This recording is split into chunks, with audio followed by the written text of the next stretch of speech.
Good day everyone, I am Anne-Margaret Villanueva and today I will be reporting on the topic about trade war looms as China hits back at Trump tariffs, Beijing targets three biggest US imports. Imagine, two of the world's biggest economic superpowers standing face to face, not on a battlefield but in the global marketplace. Instead of the weapons, they use tariffs. Instead of soldiers, they deploy trade policies. And the impact? It reaches businesses, workers, and even ordinary consumers around the world. To understand the issue, let's first look at what a trade war is. A trade war occurs when countries raise tariffs on each other's goods over disputes. This one began under President Donald Trump as the US accused China of unfair practices like copying technology, forcing US firms to share secrets, and favoring Chinese businesses, creating tensions and harming American workers and companies. The trade war started when the United States raised tariffs on goods from China. Donald Trump said China's trade surplus was hurting American jobs and industries. The US wanted to protect workers, reduce the trade deficit, and change China's trade policies. China saw the tariffs as an economic attack, and the conflict escalated into a trade war. Under Donald Trump, the US imposed 25% tariffs on about $50 billion worth of goods from China, including technology, machinery, and industrial equipment. As a result, Chinese products became more expensive, US companies faced higher import costs, and consumers paid higher prices.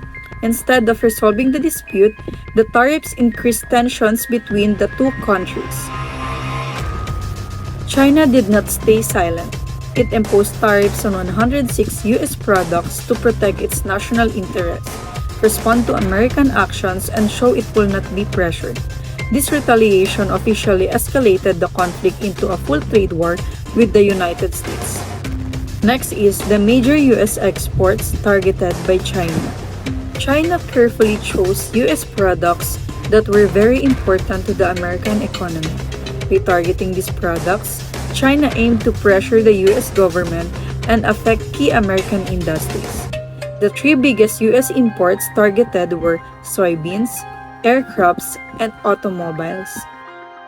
First, let's talk about soybeans.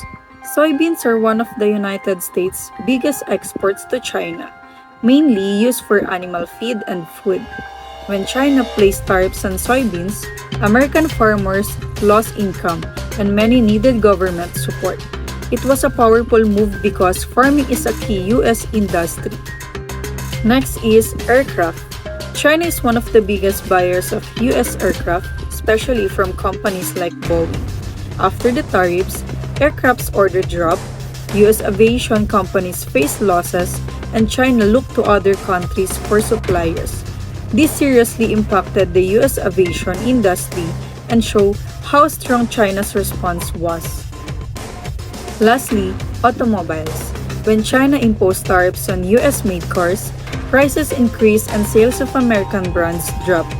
This hurt US car manufacturers and workers, making American vehicles less competitive in the Chinese market. Next is impact on the US economy. US farmers were hit hard by China's tariffs, with exports of soybeans and pork dropping, causing lower incomes and surplus crops.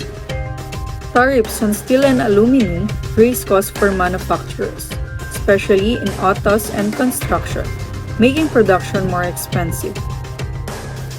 Due to uncertainty from the trade war, many companies delayed investment and expansion plans, which slowed business growth and job creation. Higher production costs were passed on to consumers, resulting in increased prices for products such as cars, appliances, and electronics. Next is impact on China and the global economy. Higher US tariffs made Chinese goods more expensive and less competitive, reducing exports and hurting factories reliant on American buyers. Declining exports slowed China's industrial output and business activity, lowering growth and reducing investment during the trade war. The trade war created global uncertainty, causing businesses to delay investments and international trade decisions. Tariffs disrupted global supply chains, forcing companies to change suppliers, causing delays and higher production costs worldwide. Why the issue is important or significance of the trade war. This trade war showed how economic decisions by powerful countries can affect millions of people worldwide.